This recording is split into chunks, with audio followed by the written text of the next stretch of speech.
Assalamualaikum warahmatullahi wabarakatuh. Nama saya Royana Safwadi dengan NIM akhir 0143. Di sini saya akan menjelaskan dan juga membacakan kitab Al-Mabadi'ul Awaliyah mulai halaman 13 untuk penugasan ujian tengah semester mata kuliah usul fikih. Oke, langsung saja. Bismillahirrahmanirrahim. Al-Mabahathu As-Sadisu fil Mujmal. Pembahasan yang keenam yaitu menerangkan tentang mujmal. Nah, al-mujmalu ma yaftaqiru ilal bayani. Nah, mujmal ini adalah sesuatu yang membutuhkan penjelasan lebih lanjut. Kalah diquruin seperti min qouli ta'ala wal mutallaqatu yatarabbasna bi anfusihinna thalathata quru'. Seperti halnya pada lafadz quru'in dalam firman Allah di surat Al-Baqarah ayat 228 yang berarti wanita-wanita yang ditalak hendaklah menahan diri atau menunggu 3 kali quru'.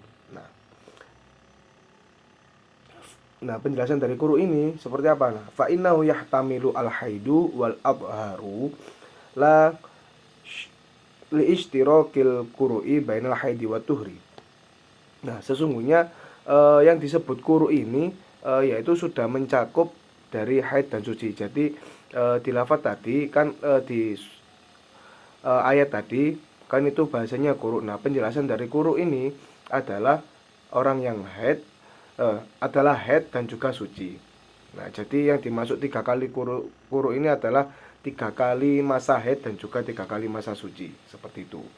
Oke, selanjutnya wal bayanu ikhraju syai'i minal haizil iskali ila haizit tajala. Yang selanjutnya adalah setelah kita membahas tentang mujmal, nah kita membahas tentang bayan. Apa bayan itu? Bayan adalah mengeluarkan sesuatu dari perkara yang sulit untuk difahami ke perkara yang lebih jelas. Jadi intinya bayan ini adalah penjelasan tentang kalimat yang kiranya sulit untuk dipahami. Nah, bayan sendiri terbagi menjadi beberapa macam. Wahwa anwa'un. Al-awalu bayanu bil qauli. Yang pertama ada bayan dengan ucapan. Kaqouli ta'ala fi shaumi tamattu'. Seperti firman Allah dalam untuk tentang puasanya orang yang berhaji tamattu dalam surat Al-Baqarah ayat 196. Bunyinya bismillahirrahmanirrahim. Fasyamu thalathati ayyamin fil haji wa sab'atin idza raja'tum tilka asyaratun kamilah. Artinya maka wajib berpuasa 3 hari dalam masa haji dan 7 hari lagi apabila kamu telah pulang kembali. Nah, itulah 10 hari yang sempurna. Jadi yang dimaksud di sini jadi bayannya adalah untuk puasa bagi orang yang haji tamattu ini adalah 10 hari. Yang 3 hari itu ketika di tanah suci.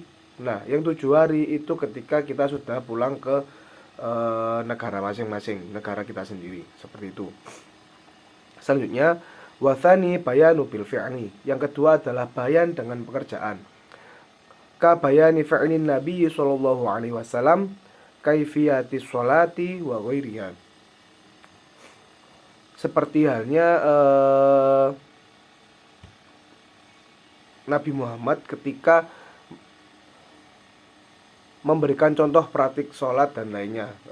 Seperti itu, kalau kita tahu kan Nabi Muhammad pernah berucap seperti ini, Shollu kama ra'aitumuni usolli. Jadi itu bayannya terkait sholat, gerakan-gerakan sholat itu langsung dicontohkan oleh Nabi Muhammad. Jadi Nabi Muhammad langsung mencontohkan bagaimana gerakan-gerakan sholat dan lain sebagainya. Seperti itu yang dimaksud dengan bayan pekerjaan, bayan bil fi'li. Nah, selanjutnya yang ketiga ada bayan bil kitab. Wasalitu bayanu bil kitabi. Yang ketiga ini adalah bayan dengan tulisan. Ka bayani maqadiril zakati wa diyatil a'dha'i. Seperti halnya penjelasan tentang kadar zakat dan juga diyat anggota tubuh. Fa innahu sallallahu alaihi wasallam bayyanahuma bi kutubil masyhurah. Nah, ini contohnya bisa dilihat dalam sebuah hadis yang memiliki arti, maka sesungguhnya Nabi Muhammad telah menjelaskan kadar zakat dan diat anggota tubuh dengan kitabnya yang masyhur. Jadi terkait bayan dari diat dan juga eh, kadar zakat ini oleh Nabi Muhammad sudah dijelaskan di kitab yang sudah masyhur, seperti itu. Yang keempat, warrabi'u bayanu bil isyarah, yaitu bil isyarah, yaitu bayan dengan isyarah. Nah, ini seperti ucapan Rasulullah, seperti hadisnya Rasulullah, kaqouli sallallahu alaihi wasallam, asyahru hakadha hakadha wa hakadha. Nah, itu yang artinya seperti ini, bulan itu segini, segini, dan segini. Nah, isyaratnya Nabi Muhammad ketika itu jadi asyahru hakadha hakadha wa hakadha. Nah, penjelasannya yaitu 30 hari. Kemudian Nabi Muhammad ini memberikan isyarat dengan 3 jarinya dan menahan jempolnya pada isyarat ketiga. Nah, ini menandakan bahwasanya bulan itu ada yang hanya 29 hari, tidak genap 30 hari, seperti itu. Oke, selanjutnya al-mabahatu as-sabi'u fil mutlaqi wal muqayyad. Pembahasan yang ketujuh yaitu menerangkan tentang lafadz mutlak dan juga muqayyad. Nah, al-mutlaqu ma dalla 'alal mahiyati bila qaydin min quyudiha. Nah, mutlak ini adalah mengambil pengertian dari lafadz yang menunjukkan hakikat dan tidak ada batasan atau bebas. Sedangkan muqayyad ma dalla 'alal mahiyati bi qaydin min quyudiha. Muqayyad ialah mengambil pengertian dari lafadz yang menunjukkan hakikat dengan beberapa ikatan. Wa'lam anal khitaba idza warada mutlaqon yabqa ala itlaqihi. Nah, perlu diketahui bahwasanya khitab itu jika turun secara mutlak maka ia akan tetap pada kemutlakannya. Nah, wa in warada muqayyadan yabqa ala taqyidihi. Begitu pula ketika turun secara muqayyad maka akan tetap kepada kemuqayyadannya. Wa in warada mutlaqan fi maudhi'i wa muqayyadan fi maudhi'i akhar yahmilu al-mutlaqu ala muqayyidi. Nah, lalu jika khitab ini turun secara mutlak di satu tempat dan turun secara muqayyad di tempat yang lain, itu maka akan menjadi muqayyad. Karraqabati qayyidatil bil iman. Seperti halnya keterangan memerdekakan hamba sahaya perempuan. Yang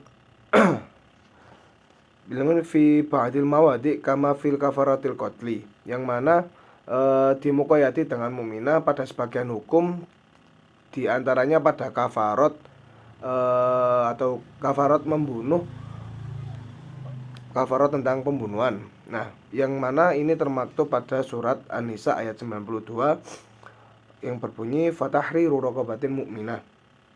Maka hendaklah ia memerdekakan seorang hamba sahaya yang beriman. Wah, selanjutnya wa atlaqat fi ba'di kama fi kafarati dzihar fi qouli ta'ala fatahriru raqabatin pada surat Al-Mujadalah ayat 30 yang memiliki arti maka wajib atasnya memerdekakan seorang budak. Jadi di sini ketika pada awalnya itu di satu keterangan itu disebutkan secara mutlak, contohnya di surat Al-Mujadalah ini ayat 30 fatahriru raqabatin, hanya memerdekakan budak. Nah, lalu ketika ada lafadz muqayyad yang turun atau khitab tentang yang muqayyad, datang secara muqayyad ini ada seperti di surat An-Nisa tadi fatahriru raqabatin mukminah, maka khitab ini menjadi muqayyad, jadi ngikut di yang fatahriru raqabatin mu'minah. Jadi memerdekakan hamba saya yang beriman. Seperti itu. Oke, bismillahirrahmanirrahim. Selanjutnya al-mabahatsu atsaminu fil mantuqi wal mafhum. Yang pembahasan yang ke-8 yaitu menerangkan tentang lafadz mantuk dan juga mafhum. Oke. Fal mantuqu ma dalla alaihi al-lafdzu fi mahalli nutqi. Mantuk adalah mengambil pengertian dari lafadz yang sudah dituliskan atau yang diucapkan. Nah, sedangkan mafhum madalla alaihi al-lafdzu la fi mahalli nutqi. Kalau mafhum ini adalah mengambil pengertian dari lafadz yang tidak diucapkan ataupun tidak dituliskan. Nah, wal mantuku yang qasimu ila qismaini. Mantuk ini terbagi menjadi dua bagian. Yang pertama, al-awalu ma la yahtamilu at-ta'wila wa yusamma an-nas. Yang pertama yaitu sesuatu yang tidak membutuhkan takwil dan disebut dengan nas. Kaqouli ta'ala fasyamu thalathati ayyam. Contohnya di surat Al-Baqarah ayat 196 yang memiliki arti maka wajib berpuasa selama 3 hari.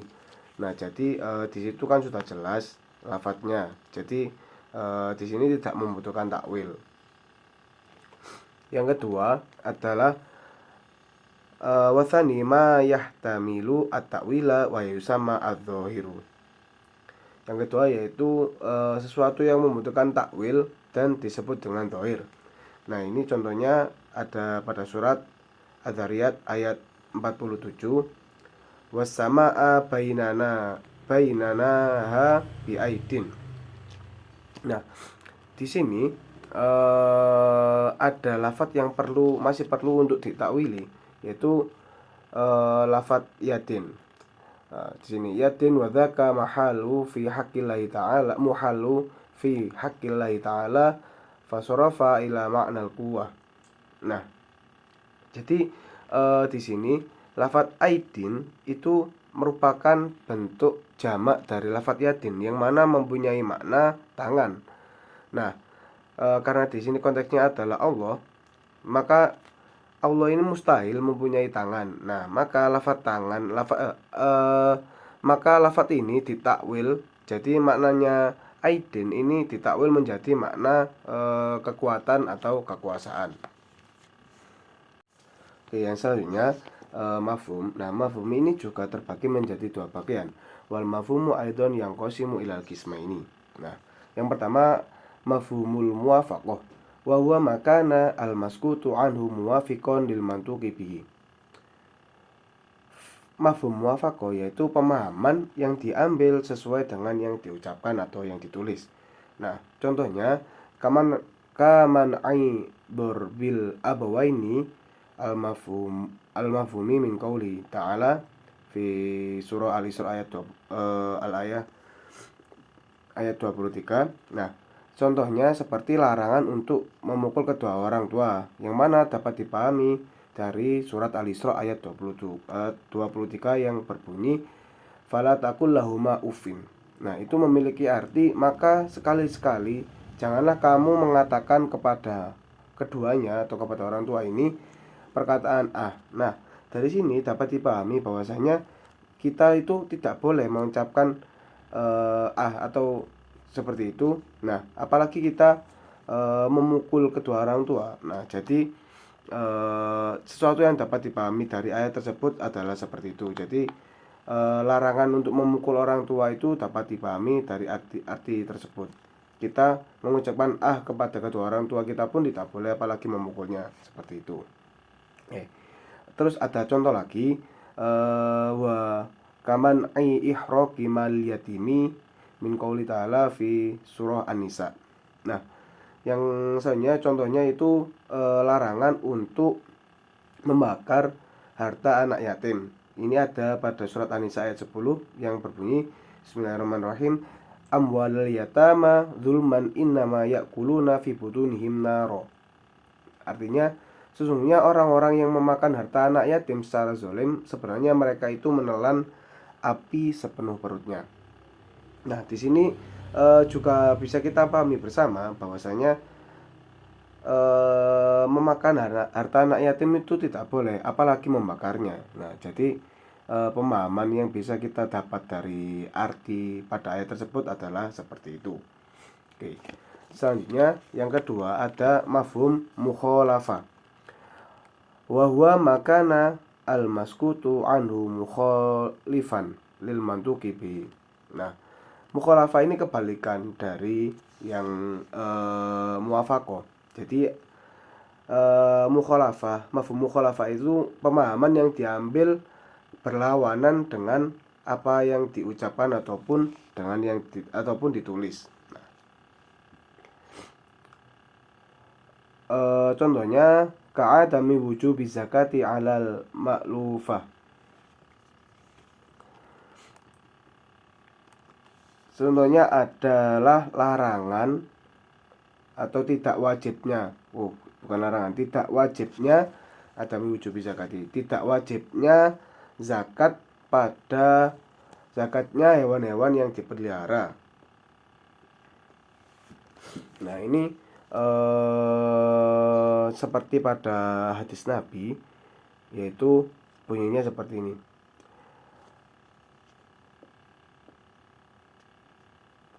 Min qauli sallallahu alaihi wasallam fi saimati al-ghanami zakatun, yang memiliki arti untuk kambing yang dilepas bebas itu wajib zakat.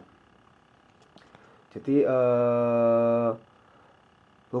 sesuatu tadi itu tidak sesuai atau berlawanan dengan hadis yang disampaikan oleh Nabi ini secara artinya. Jadi gitu yang dimaksud dengan mafhum mukhalafah. Selanjutnya, contoh yang selanjutnya itu wa'adamul haji fi ghairi asyhurin ma'lumat.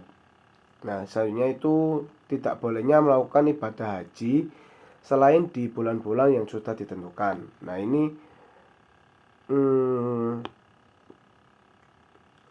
bisa dipahami. Contohnya itu kita mengambil pemahaman dari surat Al-Baqarah ayat 197 yang berbunyi Al-Hajju asyhurun ma'lumat.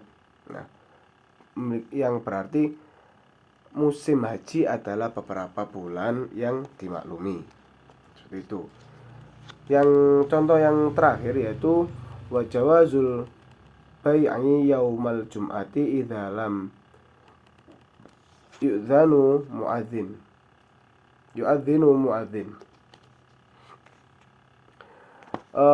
Ini hukum tentang bolehnya berjualan pada hari Jumat sebelum azan Jumat berkumandang. Nah, ini dapat dipahami dari surat Al-Jumu'ah ayat 9 yang berbunyi idza nudiya lis-sholati min yaumil jumu'ati fas'au ila dzikrillah wa dzarul bai'ah. Al-ayah. Yang memiliki arti apabila diseru untuk menunaikan sholat Jumat, maka bersegeralah kamu kepada mengingat Allah dan meninggalkanlah jual beli. Bismillahirrahmanirrahim. Al-mabahathu at-tasi'u fi fi'li sahibi syariah sallallahu alaihi wasallam. Pembahasan yang ke-9 yaitu tentang perbuatan sahibu syariah atau yaitu Nabi Muhammad sallallahu alaihi wasallam. Fi'lun Nabi sallallahu alaihi wasallam la yakhlu imma ayyakuna ala wajhil qurbati wa ta'ati aw la yakun. Jadi perbuatan Nabi Muhammad sallallahu alaihi wasallam itu tidak lepas ada kalanya perbuatan yang mesti diikuti dan ditaati, ada juga kalanya tidak untuk diikuti dan juga ditaati. Nah, jadi dari seluruh perbuatan Nabi Muhammad itu memang ada perbuatan yang wajib untuk kita ikuti dan juga ada juga perbuatan-perbuatan Nabi Muhammad yang mana tidak untuk kita ikuti dan kita taati. Nah, fa in kana ala wajhil qurbati wa taati fa in dalla ad-dalilu ala ikhtisasi bihi humila ala al-ikhtisasi ka ziyadati fi nikahi ala arba'ati niswah. Nah, adapun jika yang mesti diikuti dan ditaati, maka apabila terdapat dalil yang menjelaskan tentang kekhususan terhadap Nabi, itu berarti khusus hanya untuk Nabi Muhammad dan bukan untuk umatnya. Seperti halnya dalam masalah nikah itu jumlah istri Nabi sendiri itu lebih dari 4 orang, yang mana dalam Al-Quran itu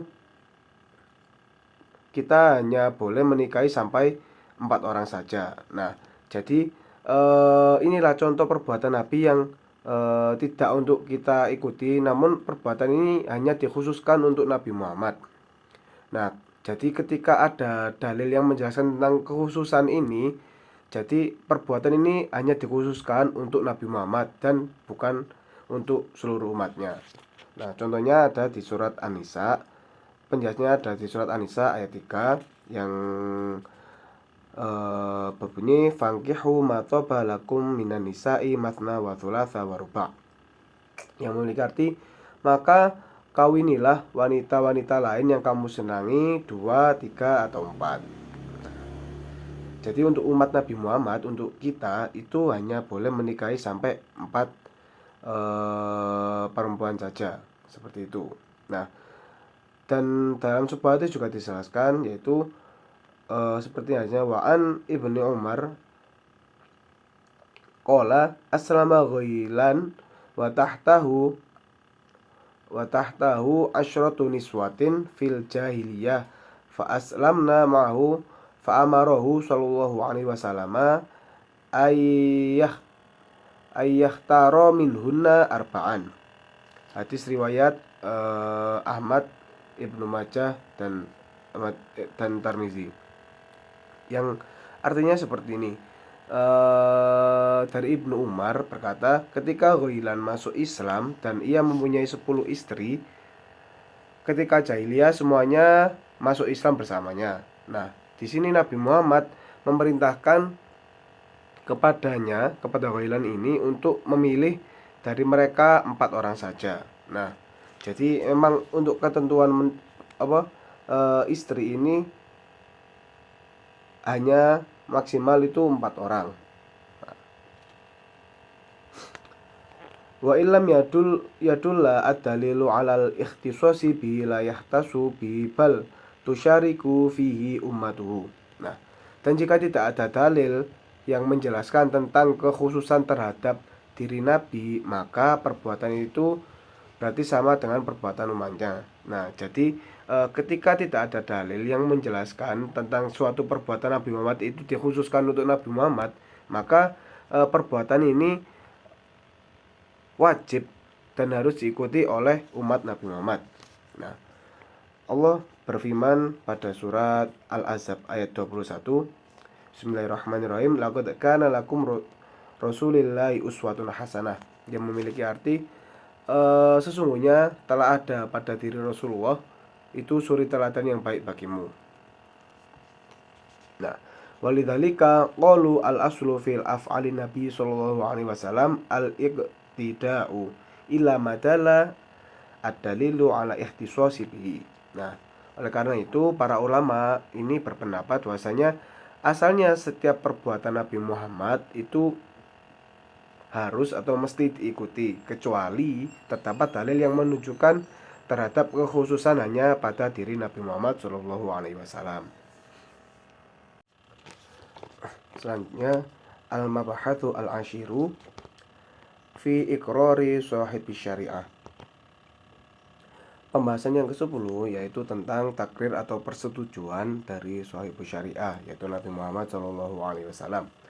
Nah, iqraru Nabi sallallahu alaihi wasallam ala qaulin min ahadin ka qauli sallallahu alaihi wasallam. Jadi takrir Nabi Muhammad terhadap ucapan seseorang itu sama artinya dengan ucapan beliau. Nah, iqraruhu sallallahu alaihi wasallam alal fi'li min ahadin ka fi'lihi sallallahu alaihi wasallam li'annahu ma'sumun min yuqarra'a ahadan ala munkar. Nah, Takrir Nabi Muhammad terhadap perbuatan seseorang itu juga sama artinya dengan perbuatan beliau, karena Nabi Muhammad ini maksum, yaitu terpelihara dari perbuatan maksiat. Nah, takrir beliau ini terhadap perbuatan seseorang itu sama dengan perbuatan beliau. Nah, dari menyetujui orang yang berbuat kemungkaran. Misalu dzalika iqraruhu sallallahu alaihi wasallam Abu Bakrin ala qaulihi radhiyallahu an bi'i salbil qatili liqatilihi wa iqraruhu sallallahu alaihi wasallam Khalid ibn Walid radhiyallahu an ala aklid dib. Nah, contohnya seperti takrirnya Nabi Muhammad terhadap sahabat Abu Bakar yang mengatakan bahwa harta rampasan perang orang yang telah terbunuh itu diberikan kepada orang yang membunuhnya, dan juga takrir Nabi Muhammad terhadap Khalid bin Walid ketika Khalid bin Walid ini memakan biawak. Nah, wa ma fu'ila aw ma qila fi ghairi majlisihi wa 'alima bihi wa lam yungkirhu fa hukmuhu hukmu ma fu'ila aw ma qila fi majlisihi. Nah, adapun perbuatan dan perkataan yang dilakukan sahabat yang ketika itu tidak berada di sisi Nabi Muhammad, namun Nabi mengetahuinya serta tidak melarangnya, maka hukumnya ialah sama seperti hukum perbuatan dan perkataan yang dilakukan ketika berada di sisi Nabi Muhammad. Nah, contohnya ka ulumi sallallahu alaihi wasallam halafa Abu Bakr radhiyallahu an annahu la ya'kula at-ta'ama fi waqti ghaidhihi thumma akala lamma ra'a al-aklu khairan.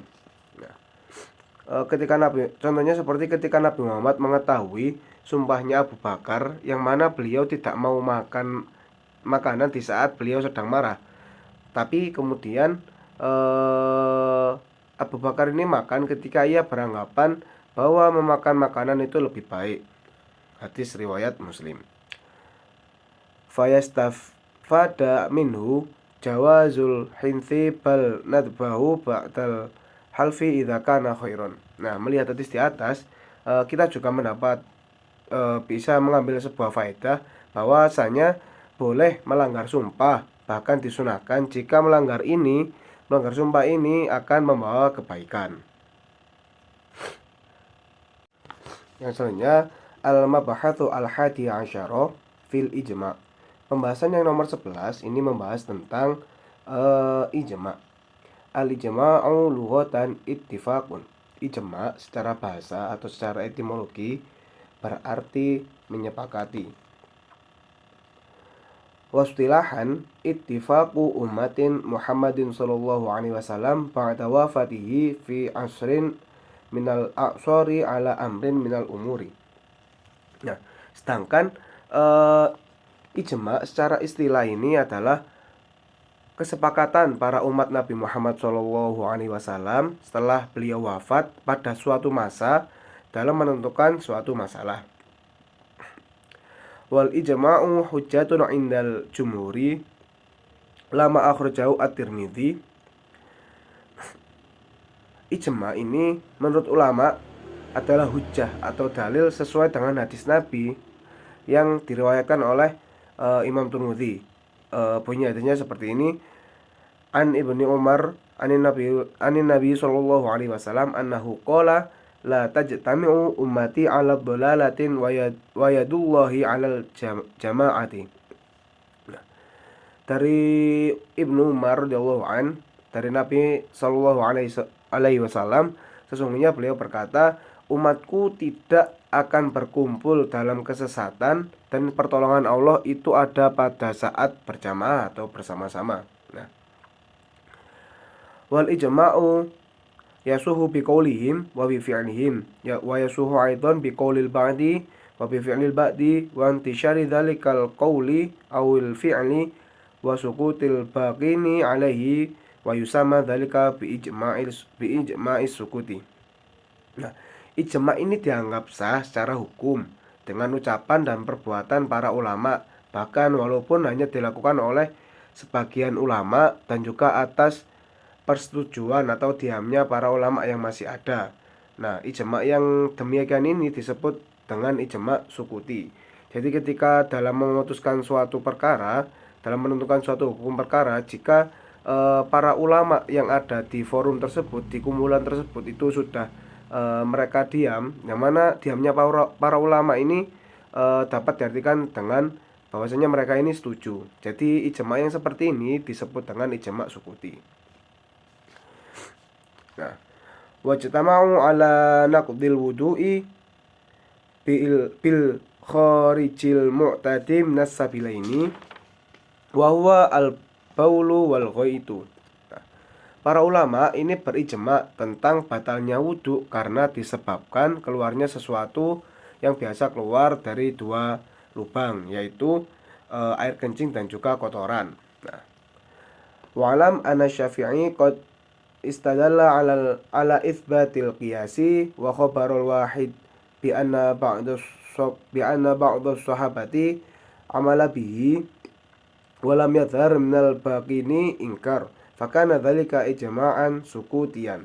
Nah, ketahuilah bahwa sesungguhnya Imam Syafi'i ini mencari sebuah dalil untuk menetapkan qiyas dengan suatu hadis di mana sebagian para sahabat telah melakukannya, serta para ulama yang ada ketika itu tidak juga mengingkarinya. Maka itulah yang disebut dengan ijma sukuti. Al-mabahathu ats-tsaniyah asyara fil qiyas. Pembahasan ke-12 yaitu menerangkan tentang qiyas. Al-qiyasu hujjatun. Qala Allah Ta'ala fi surah Al-Hasyr, qiyas itu adalah hujjah atau dalil hukum. Nah, sebagaimana yang dijelaskan oleh Allah dalam firman-Nya di surat Al-Hasyr ayat 2 yang berbunyi fa'tabiru ya ulil absor, yang berarti maka ambillah kejadian itu untuk menjadi pelajaran, wahai orang-orang yang mempunyai wawasan. Al-qiyasu lughatan taqdiru syai'i bi akhara li yu'lama al-musawatu bainahuma. Nah, sedangkan qiyas ini secara bahasa atau secara etimologi yaitu mengukur sesuatu dengan sesuatu yang lain untuk diketahui kesamaan dari keduanya.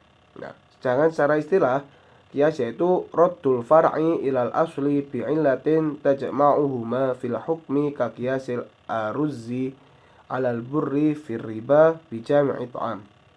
Nah, sedangkan secara istilah qiyas yaitu mengembalikan hukum cabang ke hukum asal dengan ilat yang terdapat pada keduanya dalam menentukan ketentuan hukum, seperti halnya qiyas padi pada gandum dalam masalah riba karena sesama jenis makanan pokok.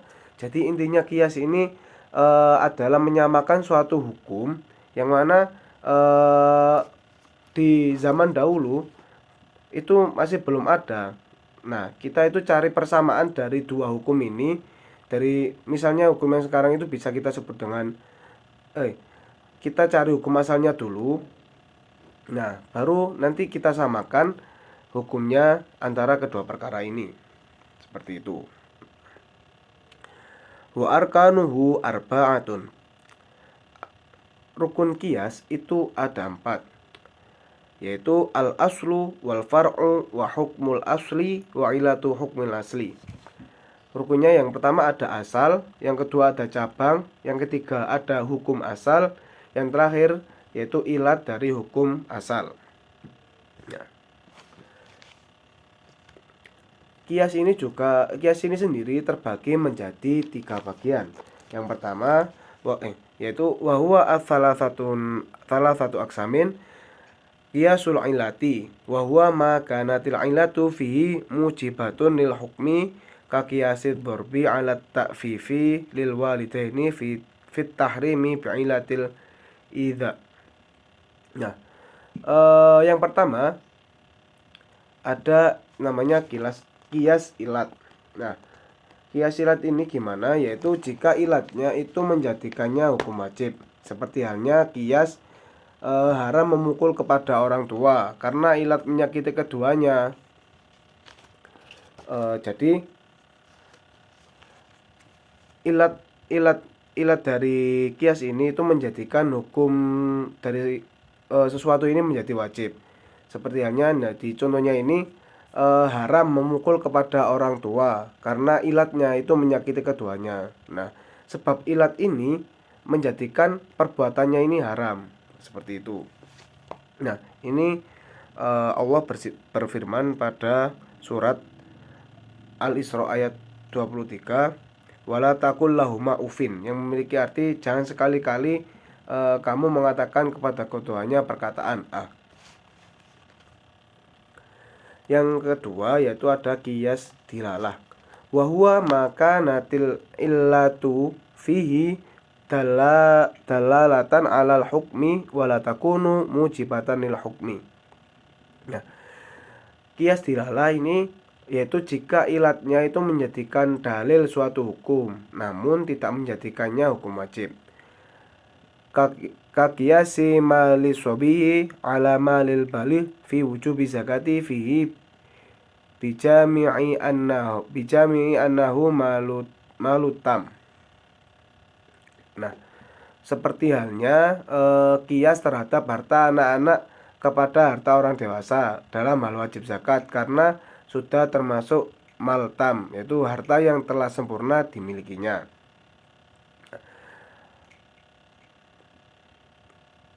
Wa yajuzu ayyuqala la yajibu fi mali sabihi kama qala bihi Abu Hanifah fihi qiyasan alal haji fa innahu yajibu alal balih wa la yajibu ala sabi. Nah, dan boleh juga diungkapkan bahwa zakat itu tidak wajib bagi harta yang dimiliki oleh anak-anak yang belum balik. Seperti halnya ungkapan dari Imam Abu Hanifah dengan kias terhadap ibadah haji yang hanya diwajibkan jika sudah balik dan tidak diwajibkan untuk anak-anak. Jadi di sini disamakan antara hukum. Oke, yang kedua ada kias dilalah. Nah, wahwa makanatil illatu fihi dalalatan alal hukmi wala takunu mujibatan lil hukmi kaqiyasi mali sobihi ala malil balih fi wujubi zakati fihi bijami'i annahu malutam. Nah, yang kedua ada kias dilalah yaitu jika ilatnya itu menjadikan dalil suatu hukum namun tidak menjadikannya hukum wajib. Seperti halnya pada kias terhadap harta anak-anak kepada harta orang dewasa dalam hal wajib zakat karena sudah termasuk maltam. Nah, atau maltam ini yaitu harta yang telah sempurna dimilikinya. Nah, wa yajuzu ayyuqala la yajibu fi mali sabihi kama qala bi Abu Hanifah fihi qiyasan 'alal haji fa innahu yajibu 'alal balih wa la yajibu 'ala sabi. Nah, dan boleh juga diungkapkan bahwasanya zakat itu tidak wajib bagi harta yang dimiliki oleh anak-anak yang masih belum balik. Nah, di sini seperti ungkapan atau perkataan dari Imam Abu Hanifah yang dikiaskan seperti pada haji. Di haji ini kan anak yang belum balik itu tidak diwajibkan untuk haji. Yang diwajibkan untuk haji itu adalah yang sudah balik. Jadi hukumnya zakat bagi zakatnya harta anak-anak yang masih belum balik itu disamakan dengan hukumnya haji. Jadi menurut Abu Hanifah itu jadi yang bisa diambil kesimpulan bahwasanya menurut keterangan ini bahwasanya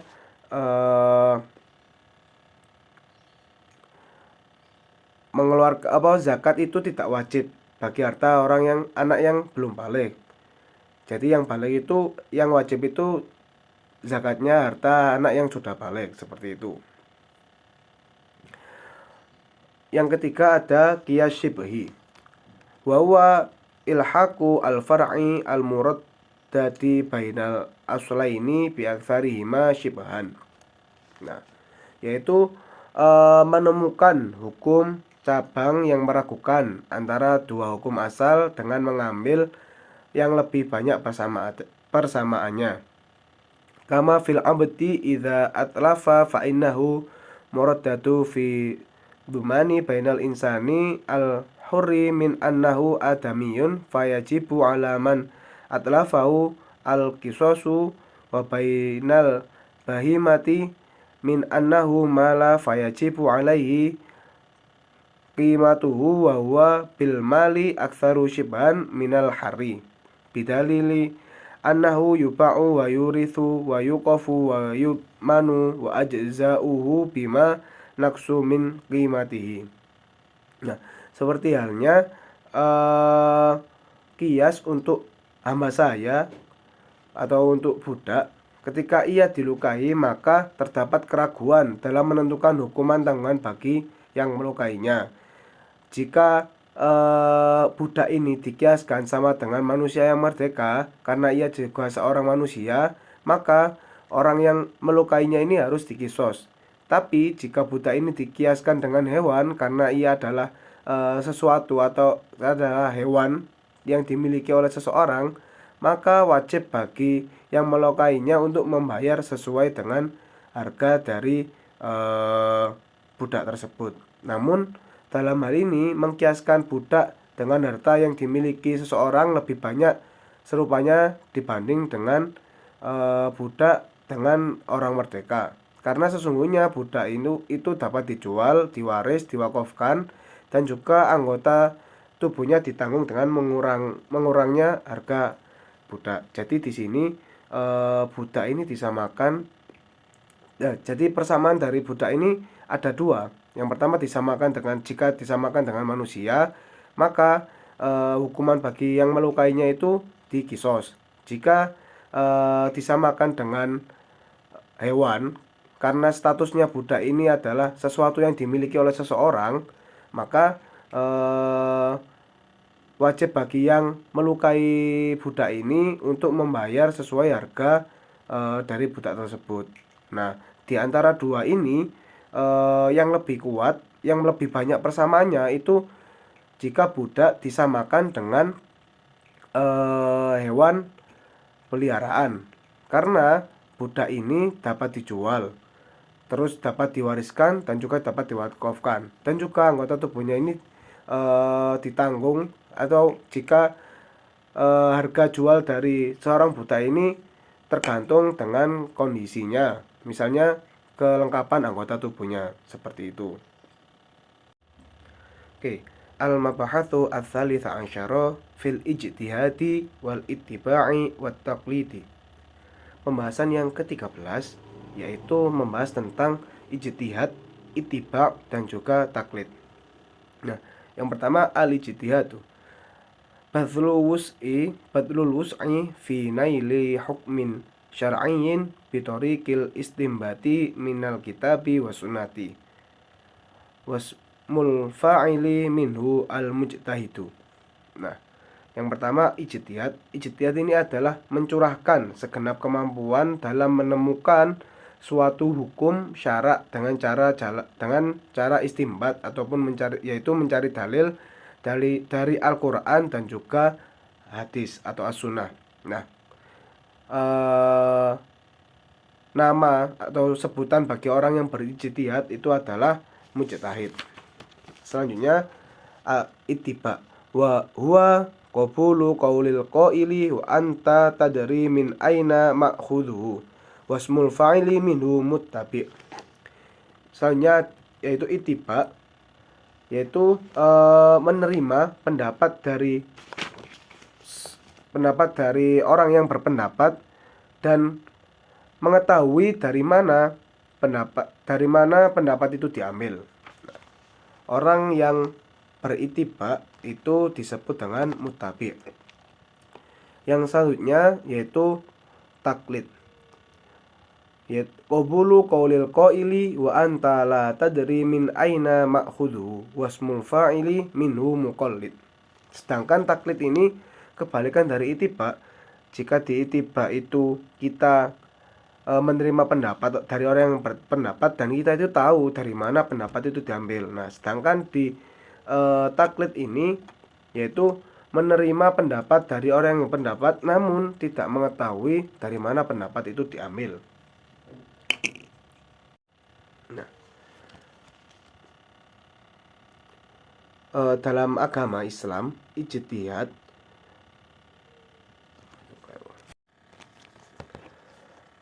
wal ijtihadu fiddin matlubun wa kadzalika al ittiba'u wa taqlidu fiddin madmumun. Nah, jadi berijtihad dan juga berittiba dalam persoalan agama itu sangat dianjurkan dan diharuskan. Namun untuk bertaklid di dalam persoalan agama itu sangat dicela. Nah, jadi soalnya begini, ketika kita berijtihad maupun berittiba itu kita tahu dengan pasti sumbernya itu dari mana. Jadi secara landasan itu kita sudah paham betul. Nah, sedangkan untuk taklid kan kita hanya mengetahui kita hanya menerima sesuatu tanpa mengetahui sumbernya, tanpa mengetahui asal usulnya. Jadi di agama itu sangat dicela terkait taklid ini, apalagi soalnya kita nggak tahu sumbernya itu dari mana, seperti itu. Nah, di sini seperti firman Allah dalam surat Al-Ankabut ayat 69 yang berbunyi Bismillahirrahmanirrahim, walladzina jahadu fina lanahdiyannahum subulana. Artinya, dan orang-orang yang berijtihad untuk mencari keridhaan kami, benar-benar akan kami tunjukkan kepada mereka jalan-jalan kami. Di sini yang dapat saya pahami dari ayat ini bahwasanya Allah ini mendukung orang-orang yang berijtihad atau mencari kebenaran di agama Islam. Misalnya nanti menentukan sebuah hukum ataupun apapun itu, di sini nanti Allah akan memberikan petunjuk atau jalan kepada mereka yang berijtihad. Selanjutnya Nabi Muhammad juga bersabda dalam sebuah hadis yang diriwayatkan oleh Imam Bukhari, bunyinya seperti ini. Waqala Nabi sallallahu alaihi wasallam, "Idza ijtahada al-hakimu fahakama fa asaba falahu ajrani wa idza hakama fa akhta'a falahu ajrun wahidun." Artinya, apabila berijtihad seorang hakim dalam menentukan hukum, kemudian ijtihad itu benar, maka ia mendapatkan 2 pahala. Dan apabila keputusan hukum itu salah, maka ia hanya mendapatkan pahala 1. Nah, di hadis ini bahkan disebutkan bahwa ketika seseorang itu melakukan ijtihad, baik pada akhirnya keputusannya itu hukum yang ditetapkan oleh yang diijtihadkan oleh hakim ini benar maupun salah, tetap dinilai dengan pahala. Jika hukumnya ini ternyata benar atau sah, itu mendapat 2 pahala. Dan jika hukumnya itu salah, itu mendapatkan 1 pahala. Selanjutnya ada juga di firman Allah pada surat Al-A'raf ayat 3 yang berbunyi Bismillahirrahmanirrahim, ittabi'u ma unzila ilaikum mir rabbikum. Nah, artinya ikutilah apa yang diturunkan kepadamu dari Tuhanmu. Selanjutnya juga ada firman Allah dalam surat Al-Maidah ayat 104 yang berbunyi Bismillahirrahmanirrahim, wa idza qila lahum ta'alau ila ma anzalallahu wa ila rasuli qalu hasbuna ma wajadna alaihi aba'ana awalau kana aba'uhum la ya'lamuna syai'aw wa la hum yahtadun. Artinya, apabila dikatakan kepada mereka, maka marilah mengikuti apa yang diturunkan Allah dan mengikuti Rasul. Mereka menjawab, cukuplah untuk kami apa yang kami dapati dari bapak kami mengerjakannya. Dan apakah mereka itu akan mengikuti nenek moyang mereka walaupun nenek moyang mereka itu tidak mengetahui apa-apa dan tidak pula mendapat petunjuk. Jadi menurut yang sesuatu yang dapat saya pahami dari firman Allah di surat Al-Maidah ayat 104 ini, di sini Allah menegaskan kita itu harus mengikuti Allah dan juga Rasulnya, karena sesungguhnya sumber hukum dan seluruh ajaran Islam itu bersumber dari Allah dan juga Rasulnya. Nah, di situ konteksnya disinggung ada umat yang ditanyai, mereka ini mengikuti nenek moyangnya, sedangkan nenek moyang mereka ini sebetulnya mereka itu tidak mengetahui apa-apa dan juga tidak mendapat petunjuk dari Allah. Jadi di sini yang bisa disimpulkan bahwa ketika kita dalam mencari sesuatu itu kita harus paham dan juga kita harus mengerti sumber dan juga landasan dari sesuatu tersebut. Nah, selanjutnya ada dari firman Allah pada surat Az-Zukhruf ayat 22 yang berbunyi, Bismillahirrahmanirrahim. Bal qalu inna wajadna aba'ana ala ummatin wa inna ala atharihim muhtadun. Yang memiliki arti, bahkan mereka berkata, sesungguhnya kami mendapati bapak-bapak kami menganut suatu agama dan sesungguhnya kami orang-orang yang mendapat petunjuk dengan mengikuti jejak mereka. Nah, jadi di sini banyak dari umat-umat itu yang masih mengikuti mengikuti ajaran dari nenek moyang mereka. Padahal belum tentu ajaran dari nenek moyang mereka ini benar menurut Islam. Jadi di sini konteksnya sepertinya membahas tentang taklid. Jadi seperti yang telah disebutkan tadi bahwasanya taklid ini dalam persoalan agama itu sangat dicela. Nah, jadi kita nggak boleh hanya sekedar ikut-ikutan saja dalam hal beragama. Jadi seperti itu. Mungkin cukup sekian penjelasan dari saya tentang kitab Mabadiul Awaliyah. Apabila ada salah kata dan juga salah pemahaman dari saya mohon maaf yang sebesar-besarnya. Terima kasih atas perhatiannya. Wassalamualaikum warahmatullahi wabarakatuh.